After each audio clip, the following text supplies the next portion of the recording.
Hello, আসসালামু আলাইকুম দর্শকবৃন্দ। আমি surveyor Ashiful Hasan, Mainamati survey institute এবং বাংলাদেশ কারিগরি শিক্ষা বোর্ডের আন্ডারে স্কিল টেস্ট পরীক্ষায় ট্রেনিং নিয়েছি।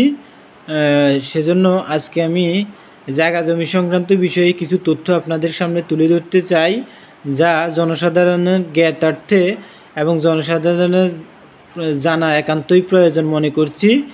তো আজকের বিষয়টা হচ্ছে সরকার ঘোষিত নতুন আইনের কিছু বিশেষ দিক, যা পোস্টার আকারে জনগণের জ্ঞাতার্থে টাঙানো হয়েছে। অনেকেই জানেন না, কিন্তু সরকার জনগণের জ্ঞাতার্থে পোস্টারের মাধ্যমে কিছু আইন সকলের জানানোর জন্য পোস্টার আকারে ছাপিয়ে টাঙানো হয়েছে। বিভিন্ন আদালতে পাবেন, ভূমি অফিসে পাবেন, তহসিলে পাবেন, যা হোক যেখানে ভূমি সংক্রান্ত কাজ হয় সেখানে এই আইনগুলা টাঙিয়ে দেওয়া হয়েছে। সাধারণ লোকজন জানে না, তবুও আমি এটা ভিডিওর মাধ্যমে উল্লেখ করে ধরতেছি। প্রথমত, রেজিস্ট্রেশন সংশোধন আইন 2004 এর বিধানসমূহ সম্পর্কে জনসাধারণের জ্ঞাতব্য। ভূমি বিষয়ে দেওয়ানি ও ফৌজদারি বিরোধ মামলা মোকদ্দমা, প্রতারণা, হয়রানি, জালিয়াতি ইত্যাদি লাঘব এবং ভূমি হস্তান্তরের স্বচ্ছতা আনয়নের লক্ষ্যে সম্প্রতি বাংলাদেশ সরকার রেজিস্ট্রেশন আইন 1908 সংশোধন এবং ভূমি হস্তান্তর আইন 1882 এর সংশোধন করেছেন। রেজিস্ট্রেশন আইনের উল্লেখযোগ্য সংশোধনী সমূহ নিম্নরূপ: 1. ধর্মীয় বিধান মোতাবেক মৌখিক হেবা আইনের প্রমাণ সুরক্ষা করার জন্য পরে হেবা সম্পর্কে একটি ঘোষণামূলক দলিল বা হলফনামা রেজিস্ট্রি করতে হবে। মুসলিম আইন অনুসারে স্বামী স্ত্রী, পিতা মাতা ও সন্তানাদি, দাদা দাদি, নানা নানি ও নাতি নাতনি কিংবা আপন ভাই বোনদের মধ্যে হেবা ঘোষণামূলক দলিল হলফনামা মাত্র 100 টাকা ফি দিয়ে রেজিস্ট্রেশন করা যাবে। 1. এবার আসি আমরা 2তে। কোনো ব্যাংক হতে ঋণ গ্রহণ করতে হলে বন্ধকি দলিল রেজিস্ট্রি করতে হবে। বন্ধক উদ্ধার রিডেমশন না করে অথবা বন্ধক গ্রহীতার লিখিত সম্মতি ছাড়া ওই জমির অন্যত্র যে কোনো প্রকার হস্তান্তর বেআইনি হবে। বন্ধকি দলিলের রেজিস্ট্রেশন ফি পূর্বের তুলনায় অনেক হ্রাস করা হয়েছে। ওয়ারিশ 3 নম্বর, ওয়ারিশ সূত্রে প্রাপ্ত এজমালি সম্পত্তি বাটোয়ারা করার ক্ষেত্রে দলিল করা বাধ্যতামূলক নয়, তবে বাটোয়ারা লিখিতভাবে দলিলের মাধ্যমে সম্পাদন করলে রেজিস্ট্রি করতে হবে। 4.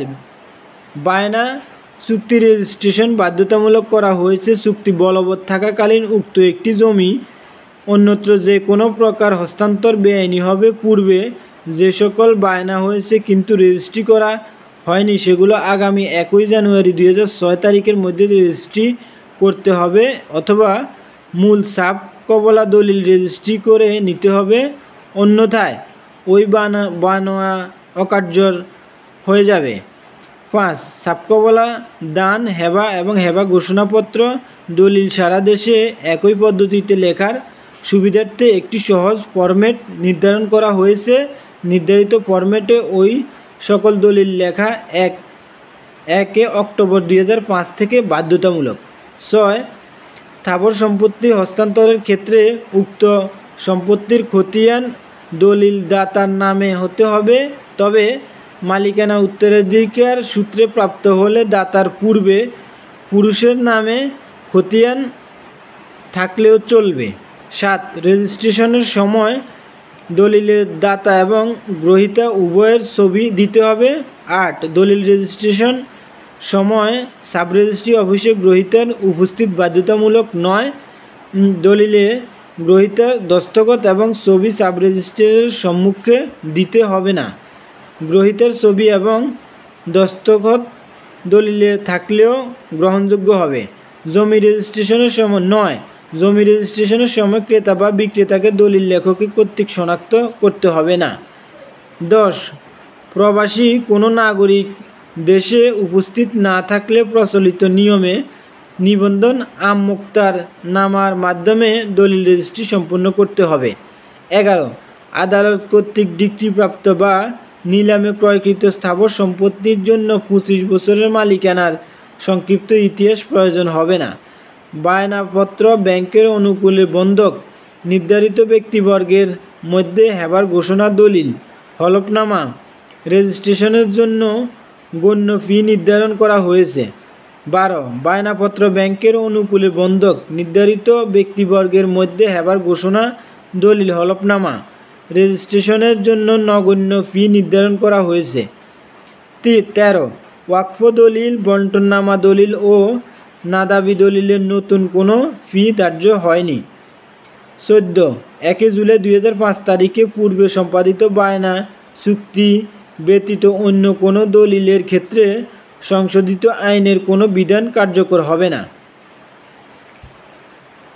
খতিয়ান সংশোধন বা নামজারি প্রক্রিয়া সহজীকরণ নির্ধারিত সময়সীমার মধ্যে খতিয়ান সংশোধন বা নামজারির আবেদন নিষ্পত্তি ও খতিয়ানের সইমোহরি নকল জনসাধারণের নিকট সহজলভ্য করতে সহকারী কমিশনার ভূমি উপজেলা নির্বাহী কর্মকর্তাদের প্রতি ভূমি মন্ত্রণালয় এবং সংস্থাপন মন্ত্রণালয় প্রয়োজনীয় নির্দেশনা সহ অফিস আদেশ জারি করেছে। যা হোক, এখানে আমি তুলে ধরেছি যে বাংলাদেশ সরকার জনসাধারণের জ্ঞাতার্থে জনসাধারণের জানার উদ্দেশ্যে এবং জনসাধারণ যাতে ভূমি ক্রয়ে কোনো ধোঁকাবাজি দালাল টাউট বাটপার ইত্যাদির চক্করে না পড়ে সেজন্য বাংলাদেশ সরকার একটা নোটিশ দিয়েছে। এসি ল্যান্ড বলেন, ভূমি অফিস বলেন, তারপর রেকর্ড রুম বলেন, আদালত বলেন, সবখানেই এই নোটিশ দেওয়া হয়েছে। আপনারা যারা জানেন না তারা আমার এই ভিডিওতে অবশ্যই তথ্য পাবেন। আমি এটা কোনো বানোয়াট কথা বলতেছি না, এটা আমি সম্পূর্ণ তথ্য অথেন্টিক সত্য একেবারেই নির্ভুল একটা তথ্য দিয়েছি, যাহা বাংলাদেশ সুপ্রিম কোর্টের আইনজীবী মোহাম্মদ আনোয়ার আলী ওনার লিখিত বই থেকে। উনি হাইকোর্ট বিভাগেও কাজ, জজ কোর্ট বিভাগ চট্টগ্রামেও কাজ করেন, হাইকোর্ট বিভাগেও কাজ করেন। ওনার লিখিত জমি জমার হিসাব নিকাশ সংশ্লিষ্ট আইন এই বইটা থেকেই আমি তথ্য তুলে ধরেছি। আশা করি এই ভিডিওটির মধ্যে আপনারা কিছু শিক্ষণীয় বিষয় জানতে পারবেন। আমি বাংলাদেশের দর্শকবিন্দুকে, জনসাধারণকে এবং জমি জমা সংশ্লিষ্ট যারা কাজ করেন তাদের জ্ঞাতার্থে ভিডিওটা পোস্ট করেছি। আশা করি সবাই এর থেকে একটা ফলপ্রসূ অবদান পাবেন।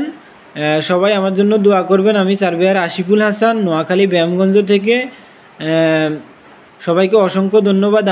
আমার জন্য দোয়া করবেন, আমি যেন আরও ভিডিও, জায়গা জমি সংক্রান্ত ভিডিও আরও পোস্ট করতে পারি, যাতে করি জমি জমা সংক্রান্ত বিষয় জনসাধারণের কাছে একেবারে সুস্পষ্ট ক্লিয়ার হয়। সবাইকে ধন্যবাদ। আল্লাহ হাফেজ।